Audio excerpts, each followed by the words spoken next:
शंकर एक अनाथ लड़का था। उसको जंगल में रहने वाले शिकारियों के एक गिरोह ने पाला था।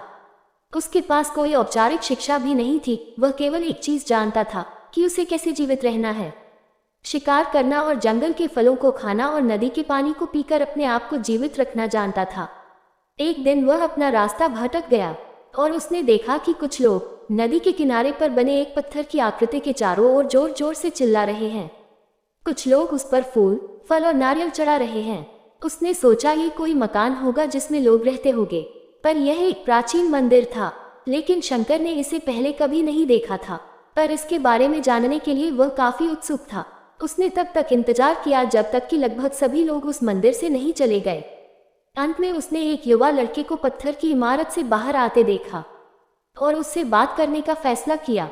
शंकर ने उससे अपने मन में आए सवाल पूछे। उसका प्रश्न था, इस इमारत को क्या कहा जाता है? लोग अपने साथ क्या लाते हैं? फिर उन चीजों को अंदर वाली इमारत में क्यों छोड़कर वापस आ जाते हैं?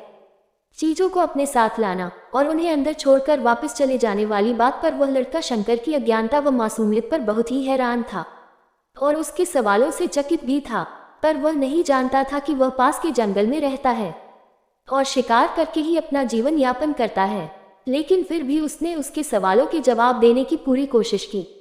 उसने शंकर को बताया, ये भगवान शिव का मंदिर है। लोग यहाँ उन्हें फल और फूल चढ़ाने आते हैं। वे शिव भगवान से जो मांगते हैं, शिव उन सभी की प्रार्थनाओं को सुनते हैं। ये सुनकर शंकर तुरंत मंदिर जाना चाहता था। लड़के ने उसे अंदर का रास्ता दिखाया और शिवलिंग के बारे में बताया। लड़के ने कहा, अब अंधेरा हो रहा है, मुझे घर जाना होगा, और वह शंकर को वहीं अकेला छोड़कर चला गया। शंकर ने झिझकते हुए मंदिर में प्रवेश किया। वो एक कोने में बैठ गया और सोचा, एक पत्थर किसी को वह चीज कैसे दे सकता है जो वे चाहते हैं। इसलिए उसने इसका परीक्षण करने का फैसला किया और उसने पत्थर की प्रतिमा से कहा, हे शिव, कृपया मुझे पर्याप्त शिकार करने दे ताकि मैं भूखा न रहूं। मेरे पास आपको चढ़ाने के लिए कोई फल या फूल नहीं है, लेकिन यदि आप मुझे शिकार देते हैं तो मैं उसे आपके साथ साझा करूंगा। मैं वादा करता हूं कि मैं आपको धोखा नहीं दूंगा। अगली सुबह शंकर शिकार करने गया। उसने पूरे दिन शिकार की तलाश की, लेकिन उसे कोई शिकार नहीं मिला। वह भूख से तिलमिला रहा था। दोपहर हो चुकी थी। अब उसे लगने लगा कि मंदिर के लड़के ने उससे झूठ बोला था। फिर भी उसने शिकार जारी रखा। जैसे ही शाम हुई, उसने 2 खरगोशों को अपने बिल में से आते देखा।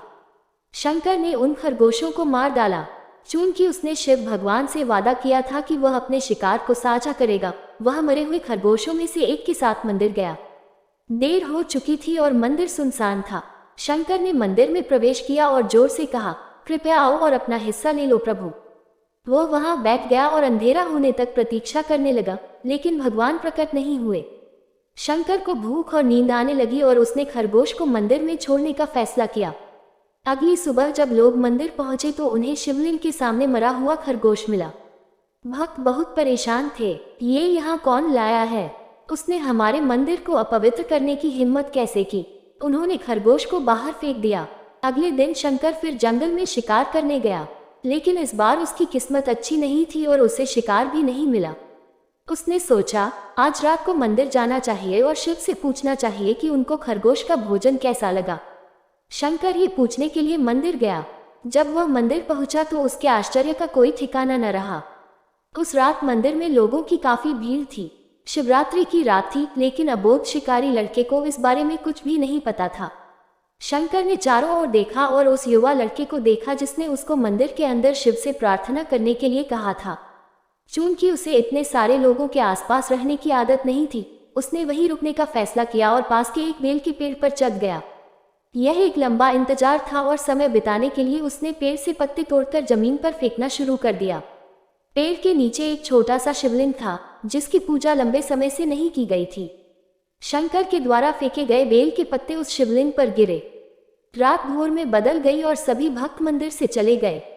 शंकर पेड़ से उतरा और मंदिर में प्रवेश किया। उसने देखा कि शिवलिंग की आंखों पर लाल निशान थे। वे कुमकुम के थे जो लोगों ने लगाए थे, लेकिन शंकर को यकीन था कि शिव को उनकी आंखों में परेशानी हो रही है। उसके लिए उसे बहुत दुख हुआ। वह उनकी मदद करना चाहता था। उसने सोचा, शिव यहाँ अकेले रहते हैं और बीमार होने पर उनकी देखभाल करने वाला कोई नहीं है। जब तक भक्त उनसे मिलने नहीं आते, उन्हें भोजन भी नहीं मिलता। शंकर ने एक रात पहले भक्तों को शिवलिंग पर जल चढ़ाते देखा था। उसने सोचा प्रभु को ठंड लग रही होगी, आखिरकार वे केवल पत्तियों से ही तो ढके हुए हैं। तो उसने शिव से पूछा, मेरे स्वामी, मैं आपकी क्या मदद कर सकता हूँ? मैं आपकी सेवा कैसे कर सकता हूँ? शिव ने उसे कोई उत्तर नहीं दिया।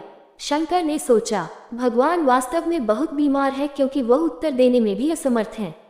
वह तुरंत जंगल में गया, कुछ औषधीय जड़ी बूटियों को लाया और लाल निशान पर उनका लेप लगाया, लेकिन कुछ नहीं हुआ। उसने कहा, लगता है कि ये अंधे हो गए हैं। मुझे प्रभु को अपनी एक आंख देनी चाहिए ताकि वह ठीक हो जाए। उसका दिल पवित्र था। उसने वहां शिव के हाथ में रखे त्रिशूल को उठाया और त्रिशूल को अपनी दाहिनी आंख की ओर ले गया और अपनी आंख को निकालने का प्रयत्न किया। शंकर अनपढ़ था, उसे मंत्रों या पूजा के उचित तरीकों का कोई ज्ञान नहीं था, लेकिन उसका हृदय पवित्र था। जैसे ही वह अपनी आंख निकालने वाला था, शिव अपनी पत्नी पार्वती के साथ प्रकट हुए। उन्होंने पार्वती से कहा, इस भक्त शंकर ने अनजाने में शिवरात्रि पर उपवास किया, बेल के पत्तों से मेरी पूजा की और साबित किया कि उसका दिल पवित्र है। मैं अपने इस भक्त पर काफी प्रसन्न हूँ। शिव भगवान ने शंकर से कहा, तुमने मुझे अपनी मासूमियत के कारण जीत लिया है। प्रभु ने मुस्कुराते हुए कहा, तुमने एक सच्चे इंसान की तरह व्यवहार किया और यह वास्तव में बहुत ही दुर्लभ है। अब से तुम मेरे इस संसार में सबसे बड़े भक्त माने जाओगे और तुम्हारा नाम मेरे साथ सदा जुड़ा रहेगा। इस बात को कहकर भगवान शिव व मां पार्वती अंतर्ध्यान हो गए। तभी से लोग शिव के साथ शंकर भी लगाने लगे। हर हर महादेव।